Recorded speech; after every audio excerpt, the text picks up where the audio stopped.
नमस्कार मित्रांनो, शुभ सकाळ. कसे आहात तुम्ही सगळे? बरे आहेत ना? बरेच असू द्या. आज मी तुम्हाला माझा आणखीन एक अनुभव सांगणार आहे. तो अनुभव असा आहे की मला एक दिवस ताप आला होता. माझं अंग कणकण करत होतं. मला नुसतं झोपून राहावंसं वाटत होतं. काही काम करायची इच्छा नव्हती. आणि दुसऱ्या दिवशी सकाळी मी सहज घराच्या बाहेर आले, तर मला एक दोघांनी विचारलं, काय झालं, तुला बरं नाही का वाटत?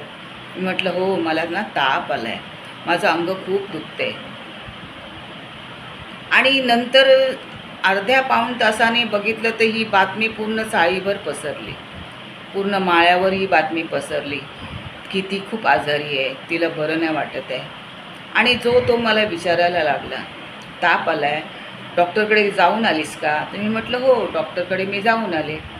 आणि तुम्हाला काय सांगू, आणखीन 2 दिवस मी बिछाना सोडला नाही. आणखीन 2 दिवस मी तापाने फणफणत राहिले.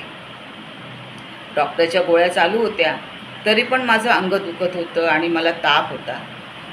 काय होतं, आपण जेव्हा आपल्या मनामध्ये हे विचार आपल्याला येत असतात की मला बरं नाही, आणि तेच आपण लोकांना सांगतो, मला बरं नाही, मला बरं नाही वाटत, मला ताप आला आहे. आणि मग ही सगळीकडे बातमी, आणि खरोखरच त्याने काय होतं, आपण आणखीन आजारी पडतो. म्हणून कोणाला कधी तुमचं काही दुखलं किंवा तुम्हाला ताप आला, एक तुमची जवळची व्यक्ती किंवा घरातल्या माणसांना आणि डॉक्टर याच्याशिवाय बाकीच्यांना कोणाला सांगू नका की मला ताप आला आहे, मला बरं नाही वाटत.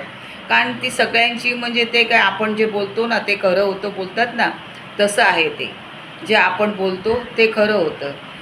आणि मग ते सारखं म्हणजे आपल्या मनातच असतं की मला बरं नाही वाटत, मला बरं नाही वाटत, मला ताप आला आहे, मला ताप आला आहे. आणि हे सतत आपल्या मनामध्ये ते विचार असल्यामुळे आपण खरोखरच आजारी पडतो. कारण माझा अनुभव मी तुम्हाला हा सांगितलेला आहे, मला आलेला आहे अनुभव. तुम्ही बघा हा करून, पण शक्यतो करू नका. कारण काय, आपण आजारी पडू असं आपल्याला वाटत नसतं, की आपल्याला असं वाटतं की मी कधी आजारी पडू नये.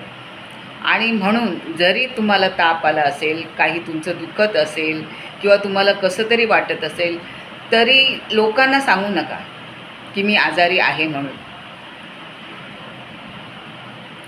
हा तुम्हाला व्हिडिओ आणि माझा अनुभव कसा वाटला ते मला नक्की शेअर करून सांगा आणि व्हिडिओला लाईक करा.